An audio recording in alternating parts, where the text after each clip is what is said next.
What's going on, guys? Narco Rifleman coming at you guys with another one. In this video, I'll be taking a look at my 1911 A1. This is the Rock Island Armory 1911 A1 CS model, aka Half model, as you can tell by the size. But before I proceed, if you like what you see, please like, comment, subscribe. It'll really help me out a lot. And, just let me know what kind of stuff you would like to see in the future, and I'll see what I can come up with. But another thing too, let's make sure this gun is clear. Magazine's out. There's nothing in the chamber. This gun is safe to handle. So let's go ahead and proceed here. All right, the backstory to this gun, how I came to grab this guy. At the time, I was looking for a compact size 1911 to carry. I did have a full size 1911 on my permit, but I just found it kind of uncomfortable, to be honest. Not strong side, strong side was not bad at all, but then again, I prefer to carry a compact size gun for self-defense. That's just my preference. And yeah, at the time it was between a Kimber and this guy here. The thing with Kimbers, they're cool and everything, but they tend to be a little bit more finicky than these guys. These guys have more looser tolerances, and they tend to be a little more reliable right out of the box.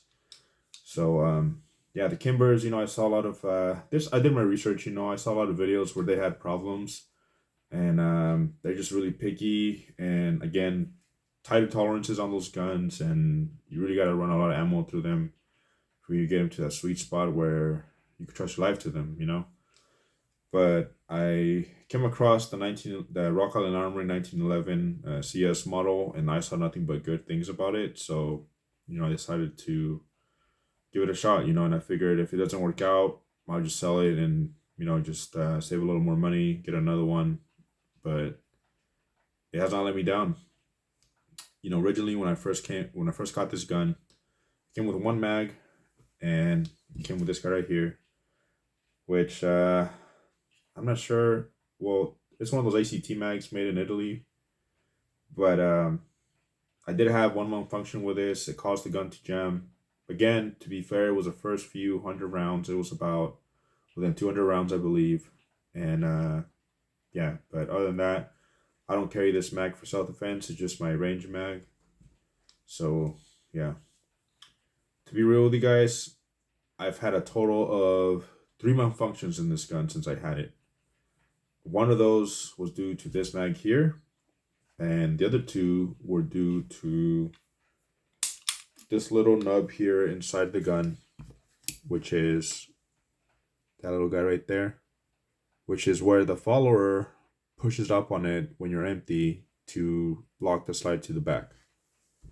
So what happened twice was that as I was shooting, the slide will stay locked to the back.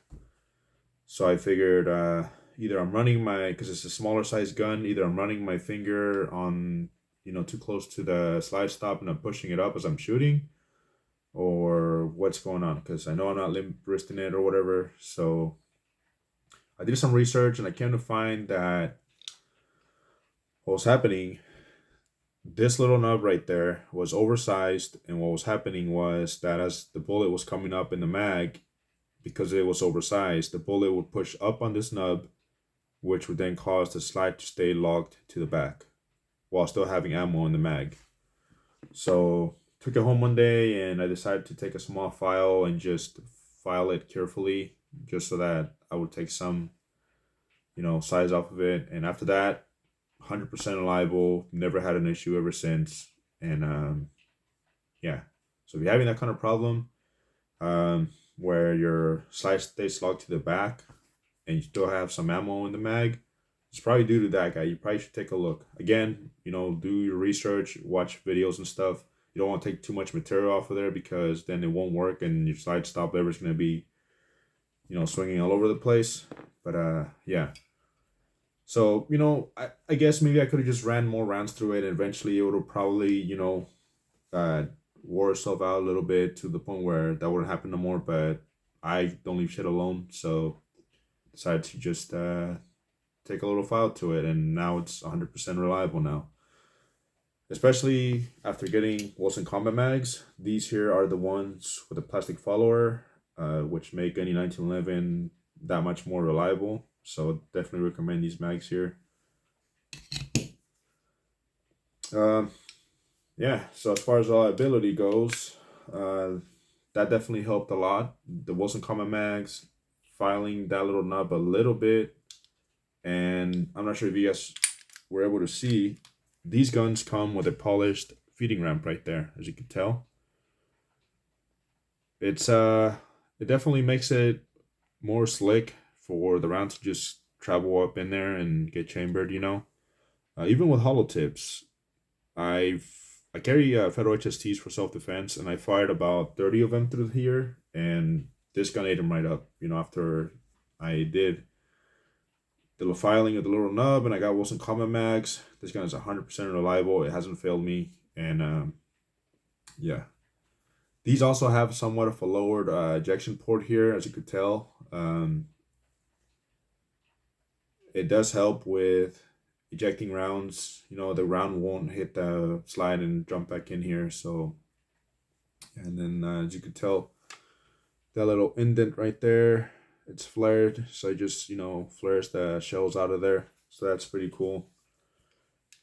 This gun does come with a skeletonized hammer here, as you could tell. It's pretty it's pretty lightweight, you know, but it works great in this pistol here. I'm sure there's a name for it. I'm not sure if it's a commander style hammer or whatever, but yeah, as you can tell, it goes right into the beaver tail there. So having the beaver tail definitely helps getting a better purchase of the firearm and helps protect you from getting slide bite. So, you know, that's pretty cool. The trigger on this gun, it's something too fancy, but again, it's 1911. Even with a cheaper 1911, the triggers tend to be pretty good compared to like a polymer frame pistol out of the box. There's not a whole lot of take up in this trigger. I want to say it's maybe 4 to 6 pound trigger. I want to say. Again, let's make sure this gun is empty. It's good to go. And let's just see how much it takes for the gun to go off. Of course, it's clear it's not going to go off, but you know, you get the point. So there's a little bit of wiggle there. It's not too bad. Then you get to the wall and it just breaks. Pretty simple, nothing too fancy. Typical 1911 trigger, but it works really good. So, yeah. The grip safeties, it's pretty good. It's not too bad. I mean, again, it wiggles a little bit, but nothing to really, you know, worry about or whatever. So, yeah. I believe the frames on these guns here are, what's the term I'm looking for? The slide is forged for sure, but the frame is not. The frame is cast. So pretty much the way they make this frame here is they put it in a cast mold and yeah, pretty much just make the frame out of in a mold, pretty much, right? Now the slide is forged, so it's one solid piece of, you know, steel or whatever, and they pretty much machine it to shape. So yeah. Why call it Armory? They are the manufacturer that make the most 1911s in the world currently. And if you look back in history, they use old Colt machinery in their factory. So again, you know, you're pretty much you're buying a Colt without the name, you know. But again, it works really good. It looks good. You know, I like the size of it. I know they say when you buy 1911, buy a government model because they tend to be more reliable, and that is true. However, this one here with the spring that it came with, the pre-coil spring, it's pretty reliable. It's not too bad. It is a pretty strong spring, man. You know, and yeah. Let me show you guys how smooth this thing is. I know I've already ran about, you know, over 500 rounds through it, but then again, you know, it's just so smooth. Not a whole lot of rough edges or anything, you know. Even though my Springfield 1911 was a little bit more rougher than this one out of the box. So I was kind of surprised, you know, for the price difference. I believe for this guy out of the door, I paid about 5 something with background checks and all that stuff. So it wasn't like it was super cheap, but it wasn't expensive either, obviously. So yeah, the sights on this gun is nothing to really flaunt or whatever, but I mean, with these low profile GI style sights, I'm able to make some pretty good hits within 25 yards and back.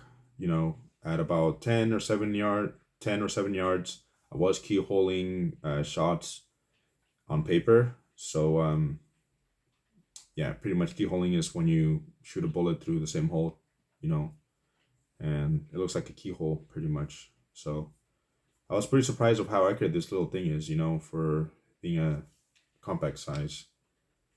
And yeah,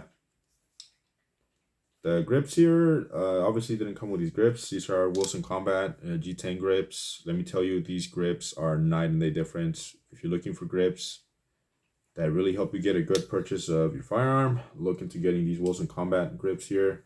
They are pretty rough, so if you have soft skin, probably wouldn't recommend them.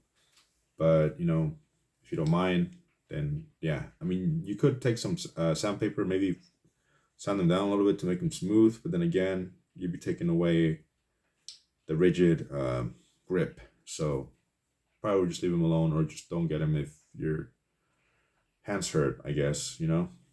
But they are pretty good looking grips as well. You know, I really like how they make this gun look. It's a pretty good looking gun, you know, for the price. I'm just glad that they went away from the huge logo here from back in the day. This Rock On and Armory logo, it used to be on the side of the slide over here in the previous models, and it just looked pretty ugly in my opinion. So when they went away to this little guy, I think definitely looks a lot better. But again, this gun is super reliable. You know, after I got the Wilson Combat Mags and I filed that little nub down in the slide stop lever, I definitely trust my life to this gun. You know, I haven't had no malfunctions with it ever since, and it just eats hollow tips right up. You know, I fired 30 Federal HSTs through it, and you know, just ate them right up, no problem. So definitely would trust this gun. I guess I could show you guys how to take it down really quick. It's kind of a pain, but I will show you, you know, because it is a little bit different than a full size. It doesn't have the bushing up here, so it is a little bit different. Oh, by the way, this one comes with somewhat of a bull barrel, as you can tell right there. It's a pretty thick looking barrel, man. But pretty much just like any other 1911, you know, obviously make sure it's clear. And pretty much you pull the slide back to match that little guy right there to the top of the slide stop lever. And you should be able to remove the slide stop lever once you line it up like so. This guy will come right off, and then the slide will run forward. You'll be able to pull it off the frame. Now this is the hard part. The way you take the barrel and the recoil spring out of the slide here, you see that little hole right there, kind of covered by the spring, that little guy right there. There's a hole right here, right there. Pretty much you push the recoil spring forward like this with your finger.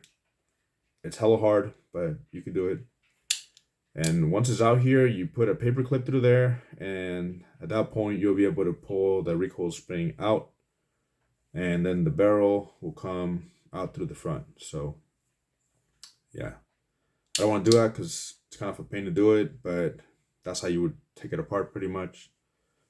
So to put it back together, same way, just make sure this little ring here lines up with these holes here, and you'll be able to run your slide stop lever through there to put it back. So yeah, you want to just don't pull the slide back quite yet. Just make sure you line up the slide stop lever to go through there.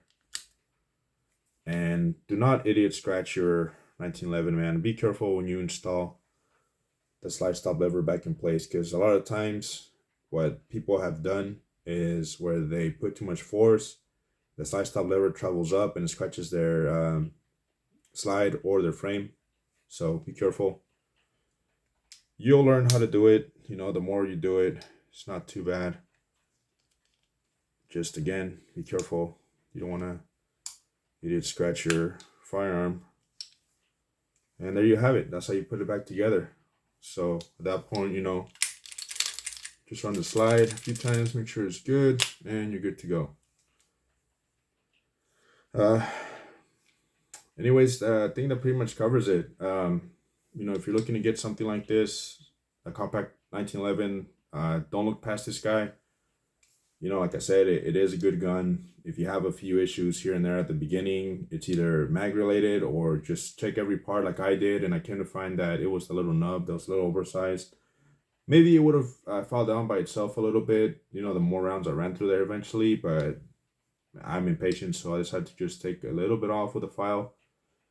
That's kind of the beauty of 1911s, you know, they were created in a time when dropping parts in them just wasn't like a polymer frame gun where you would just drop a brand new trigger and then it's good to go. No, like you literally have to hand fit every part, which is same goes for all these other parts in this gun. They were hand fitted, you know. So yeah, it's definitely not for somebody that's a beginner, I guess. You could learn, but yeah, just keep this gun lubricated, you know, when you carry it, and it won't let you down. You know, it is a good gun. I fired close to either 530 or 540 through this gun. I've only had 3 malfunctions, but I was able to, you know, find the root of them, and mag and that little problem made this gun completely reliable after taking care of those, you know, and after getting wasn't common mags. So yeah. So yeah, this gun is pretty cool. You know, it comes with a pretty little box too. With the Rock On Armory symbol on there. And it comes with just one mag with, you know, owner's manual and gun lock and the 1 bullet or 2 bullets that they fire at the factory to show that the gun fires. So yeah. Well, anyways, guys, you know, thanks for watching this video.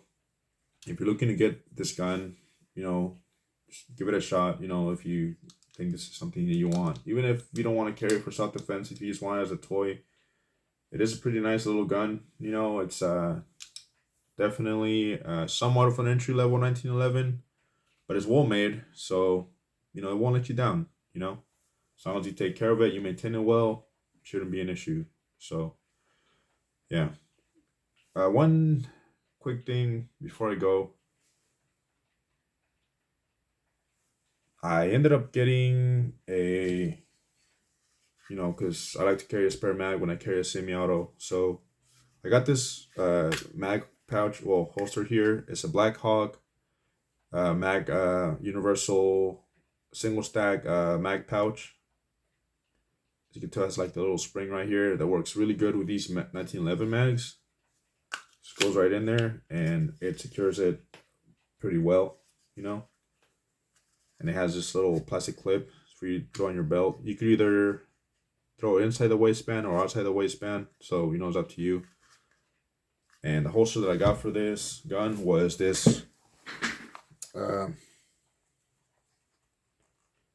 crossbreed holster here. It's the Reckoning.